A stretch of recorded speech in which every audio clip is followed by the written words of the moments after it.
Past 2 weeks of this August, busy ako paggawa nitong flaglets para sa school ng anak ko. Ayan, 2 design siya. Medyo mabusisi siya, matrabaho dahil iba-iba kasi yung kulay. So, hindi tuloy-tuloy yung pagtatahi. Anyway, this is my first time talaga gumawa ng flaglets. Medyo nalilibang ako. At so, during exhibition nila, ay nanood ako kasi gusto ko makita yung gawa ko kung ano itsura niya kapag ginamit na. Celebration kasi dito sa San Agustin ng Kalumunan Festival. Ibig sabihin ng Kalumunan ay magkakapatid, hindi lang by blood.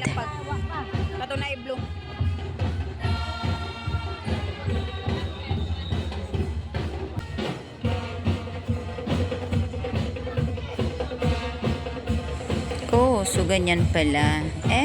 Maganda pala siya tingnan, lalo na kapag sabay-sabay yung pag-ikot ng flag. Natutuwa ako, nakikita ko yung aking gawa. Oh my gosh, this is my first time kasi kaya medyo parang natitimang ako ngayon. Inaabangan ko din yung pangalawang design. Gusto ko makita kung paano nila i-coding yun, kung ano yung tsura talaga kapag nakikita ko yung lahat. Actually, 24 lahat ng nagawa kong flag. Yung isang design is 12, yung pangalawang design is 12 din. Hindi lang siya makikita sa videos kasi nasa kabilang side yung iba. Konti lang yung nahagip ng aking pag-video. Medyo malayo ako eh. Wala, isa ka. Pero na-blow. So, ayan na. Ginamit na nila yung pangalawang design. Ang saya. Ang ganda panoorin at nakikita ko yung gawa ko.